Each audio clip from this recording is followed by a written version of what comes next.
Fuller, a board-certified civil trial lawyer for over 25 years. John welcomes your questions, from business to complex family matters to legal disputes. So tune in every Wednesday morning at 10:30 a.m. for Legally Yours with John Fuller, right here on WOCA 1370 AM and 96.3 FM, The Source. Ocala's information station, 1370 WOCA. Ocala.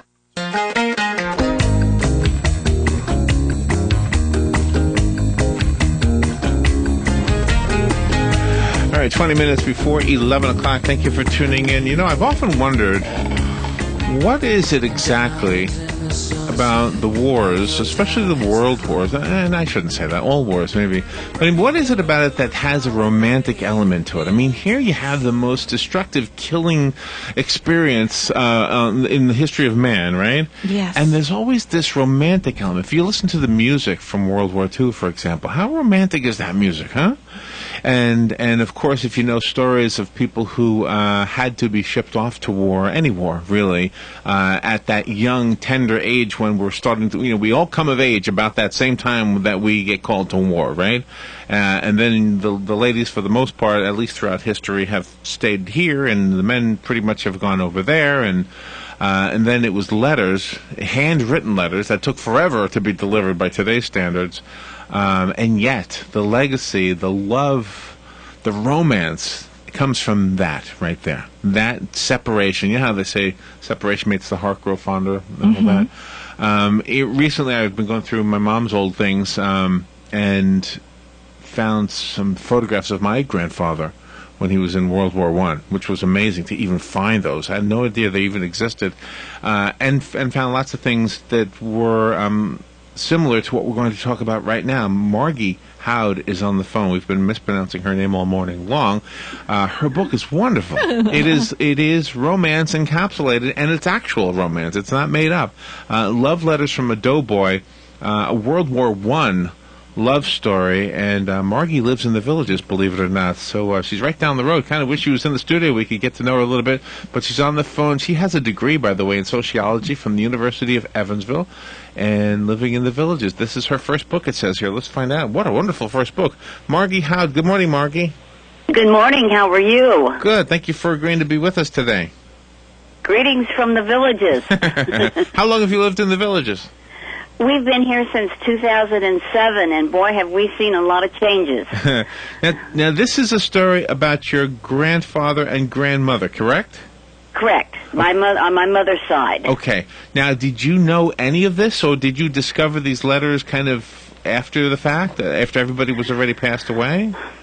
Well, some of the things I knew about by talking to my grandfather as a young child. I remember asking him one time, Grandpa, did you ever have to kill any soldiers or any of Hitler's, I mean, not of Hitler's, that's the wrong war, right. Any of the bad guys. Right, any of the bad guys, yeah. And he said, Margie, I really don't want to talk about it. It's too painful. I mean, that's the response I got from a lot of people. My husband's a retired Army major, and he's the same way. They don't want to talk about their experiences in wartime because it's too difficult for them to remember or to talk about it. And that was the same way with my grandfather. He really didn't talk much about it. But I did learn from other aunts and uncles kind of some of the things that went on with them as time went by. And it's a strange love story that they even got together because of the distance between the two, as far as where they lived. Now, as an adult looking back at your grandparents' love story and how it is preserved in the letters that you have and that you've shared with us, did you, as an adult, find, like, were you looking at them differently than you looked at them as a child? When you looked at your grandparents as a child, certainly it was different than looking at them now through the eyes that these letters provide for you. Well, as a child, I was kind of in awe of my grandfather. I still am, because he was a remarkable, remarkable man. But as a youngster, I didn't quite completely understand what had happened to him.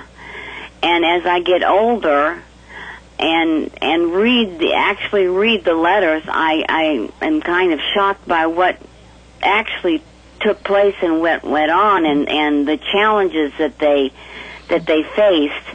And the time of their courtship was mostly done overseas. I mean, he was gone for several years, and it just the whole concept of what he did as an adult, to me, was much different than the way I looked at it as a child.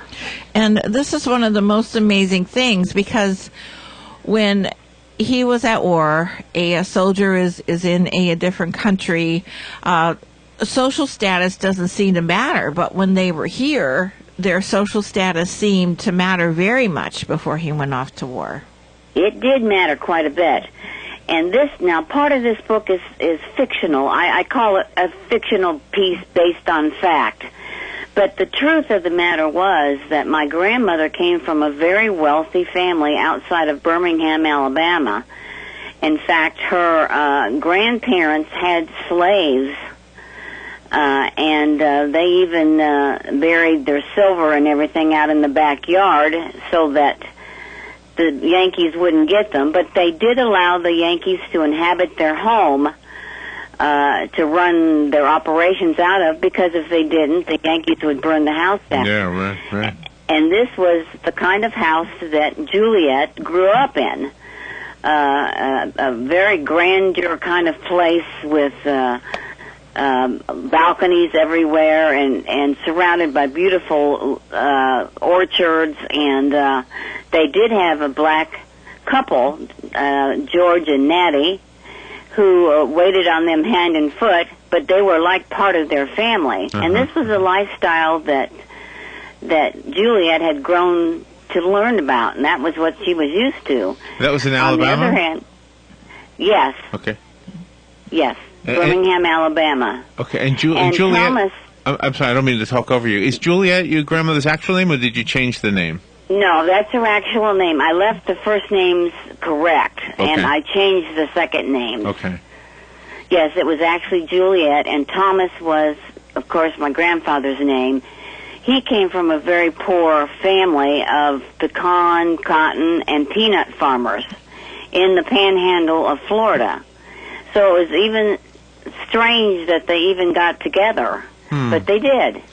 Now, you know what strikes me as obvious, I guess, is that the written word pen on paper is a thing of the past. I mean, now soldiers who are sent to war are sending email, and who knows that those things will still be around for their grandchildren to discover.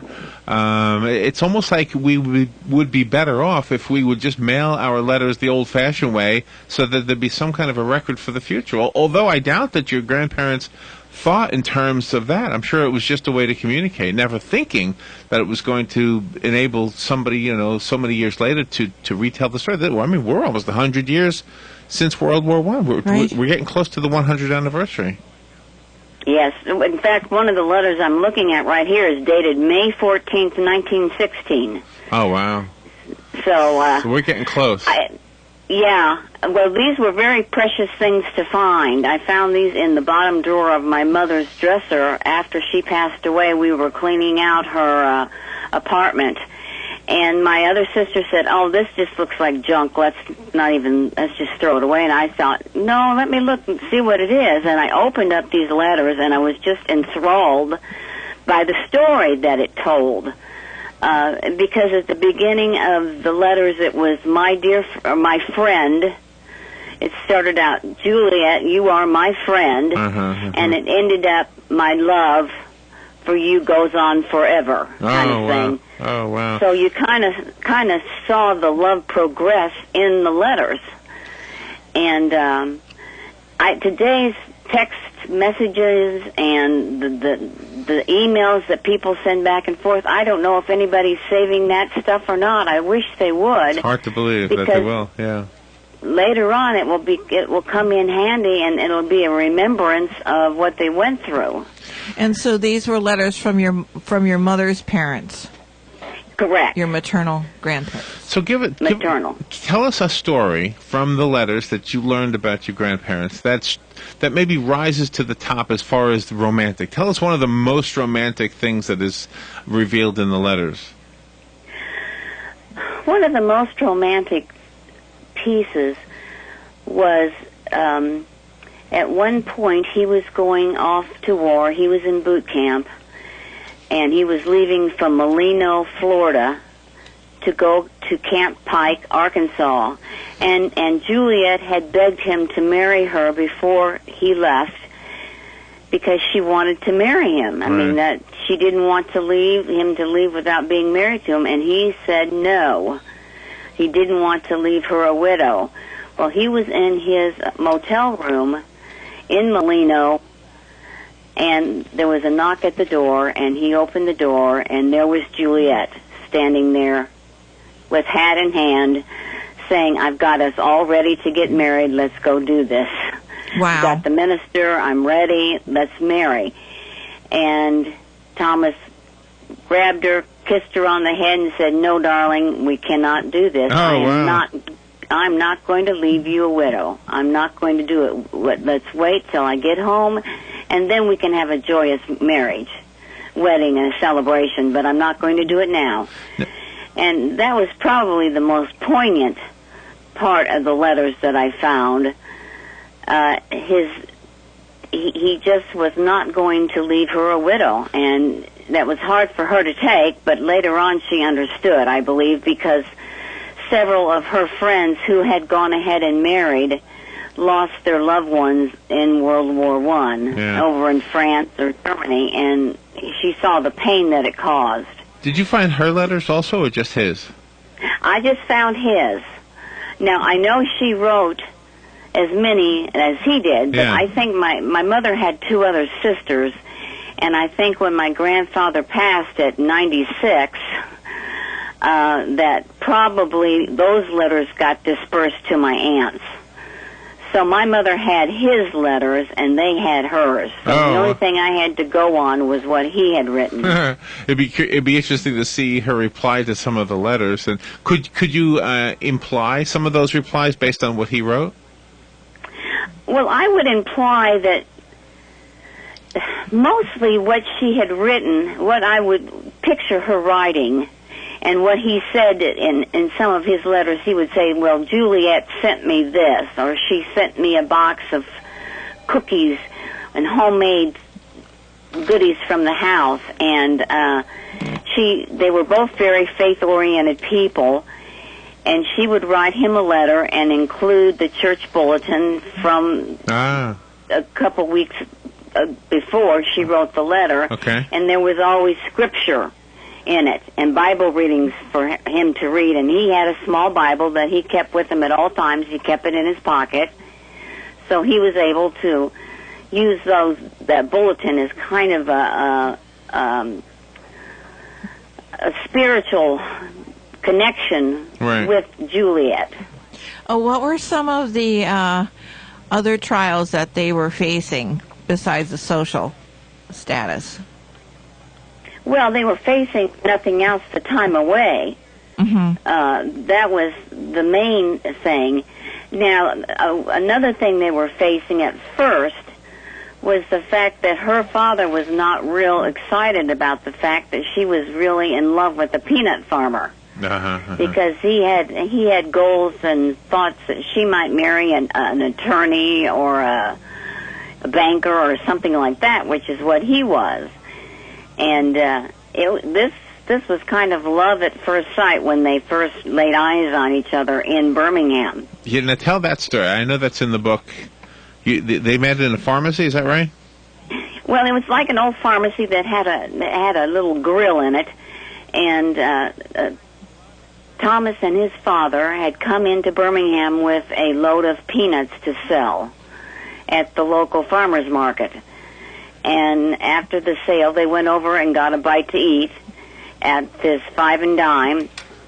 And Thomas looked up and he saw a young lady bend down to pick up a purse that an older lady had dropped. That gets the guys every time, doesn't it? I think so. But anyway, she stood up and turned and looked at Thomas, and he was smitten from the beginning. And Juliet left the pharmacy to go back to work. She was working at a local museum. And he got up to leave, and his father pulled him back, and he said, "No, son, here's your dinner. We're going to pray, and then we're going to eat, and we didn't come here to chase girls." No. Now, do you know that from the letters, or is that something that was passed down to you in spoken word, or how do you know that story? This is the fictional part. Like I told you, some of this is fiction, some of this is truth. Okay.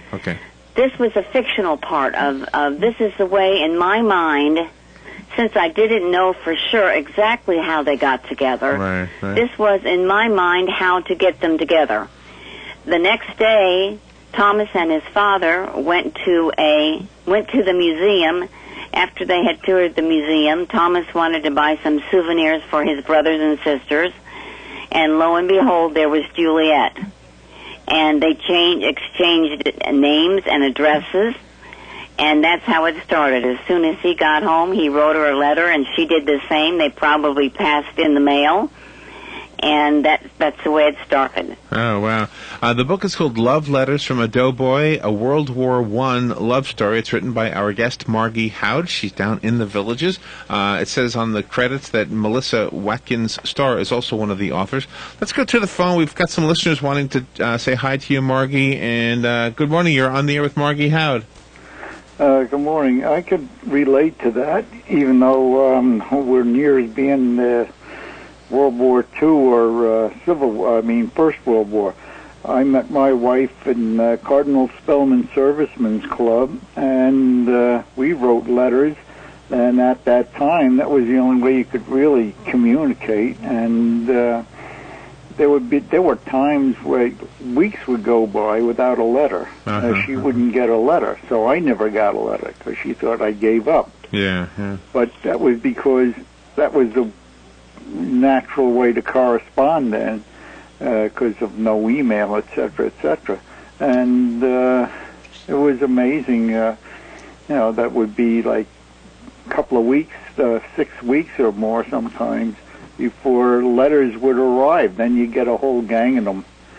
But I can relate to what her book is about simply because my wife and I experienced that same thing until after I was out of the Navy. It's a sweet story. I appreciate the call. All right. It's amazing how things have changed since these days. Yeah. Thank you. Thank you. Margie, I think you're striking a chord with this theme. I think a lot of people will express that same kind of a sentiment. Let's go back to the phone. Good morning. You're on there with Margie Howd. Good morning, Larry, Rod, and Miss Margie. Hey. Hey, that sounds like a very good story. I know I buy a book and read it. from when I was younger, and my great-grandfather being in World War I never actually met him, but he sounds like he probably stood 7 foot tall and swung a broadsword. The stories are. I was kind of hoping to catch the book too. Okay, well, thank you for calling in. I appreciate that. Yeah. Have a good one. Margie, let's talk about how to get the book. Is it available in the bookstores? Not yet. It's not available in the bookstore, but it is available through Amazon.com has it. Okay. And BarnesandNoble.com has it. I'm in the process of trying to get Barnes & Noble to carry it in their store. They haven't quite made that yet. But and you can also download it to your Kindle. Oh, so that's great. That's the 3 ways to get it. Yeah, that's excellent. Let me take one more phone call. Good morning. You're on there with Margie Howd. Hey, Larry, just combining the stories, letters home from the battlefield, World War I and World War II, and Korea were looked over prior to their release to who you're sending them to. You couldn't disclose much information, which would bring us to today's news. Anyway, I'll keep listening. Thank you, guys. Yeah, that's true. Yeah. I remember hearing stories of how letters were censored throughout our history, I suppose. Well, these were censored too. These letters went through a censor before they were allowed to go out, and he also warned her in one of his letters, "Be careful what you write, because they're going to read the letters before I can get them in case there's anything that might be in danger to the soldiers. So both the letters from both ends were censored. And did you see markings? Like, did you see where they were blacked out? Yes. Oh, wow. Yes, especially from Thomas. He learned earlier not to mention. The first couple times he did mention where he was, and it ended up getting blacked out. But after that, he said, "Dear Juliet, I can't tell you where I'm at, but I'm fine." And the only thing that would kind of scare her a little bit, if she didn't hear from him for a few weeks. Yeah. She always envisioned the worst. But, of course, that did not happen. Wow. Margie, you've touched us all with your story. I have a copy of the book. I know somebody wants the free one, so I'm going to give away the copy I have, and the rest of us have to go buy it. If you want this book, you call me right now, and I'll put your name on it, leave it for you. And as Margie said, you can get it online. It's available as an e-book, so go to Amazon or Barnes & Noble or any of them and get one. But right now, let's give this one away. Good morning. The book is yours. Who's this? Hi, this is Cheryl. Hiya, Cheryl. You got it. Thank you. You're welcome. Margie, thank you so much for being on the air with us today. Well, thank you for having me, and I enjoyed talking with you, and I just hope everybody enjoys the book as much as the people that have read it have told me they've enjoyed it. Oh, I'm sure they will. And I encourage everyone to go to Amazon or BarnesandNoble.com and order their own copy. That's it. That's how you get it. Yeah. Okay. Thank you, Margie. Thank you. Right. Have a good day. Way down in the villages. We'll take a little break and be right back. Gene Powell Pasture Mowing. Our tractor services include bush hog, disking, front-end loader, box blade, and stump grinding. We also have zero-turn mowers for the smaller paddocks, aisleways, fence rows, and lawn care. Fence row spraying is also available for weed control. We are licensed and insured. Gene Powell Pasture Mowing, 352-629-2440, or online at powellgene, Gene, @yahoo.com. Gene Powell Pasture Mowing. Habitat for Humanity of Marion County is a ministry dedicated to improving lives by providing affordable and decent housing. Help them help others by visiting the Habitat for Humanity Ocala home store on Northwest 27th Avenue. To schedule a donation, give them a call and they'll come and pick it up. For more information, visit habitatocala.org. Habitat for Humanity of Marion County, building homes, building hope, building community. What you may have missed on the John Tesh Radio Show. As far as fish go, tilapia has very low levels of heart-healthy omega-3 fatty acids, and this is important, it's high in unhealthy omega-6 fatty acids. Everything but your shorts should be washed after every workout, because body heat is going to reignite certain odors that get baked into our clothes after a gym visit. Women who wear a little makeup are perceived as more reliable, capable, and more likable. Intelligence for your life on the John Tesh Radio Show. Don't miss this stuff. You've got a garden, and we've got a show for you called You've Got a Garden with your host, Master Gardener Carol Ann Baldwin. Carol Ann answers your questions about your flowers, your veggies, your grass, your trees, even questions about your bugs. And she's only on WOCA, so don't miss Carol Ann Baldwin and You've Got a Garden each Tuesday from 9 a.m. to 10 a.m. right here on WOCA The Source. Howdy, folks.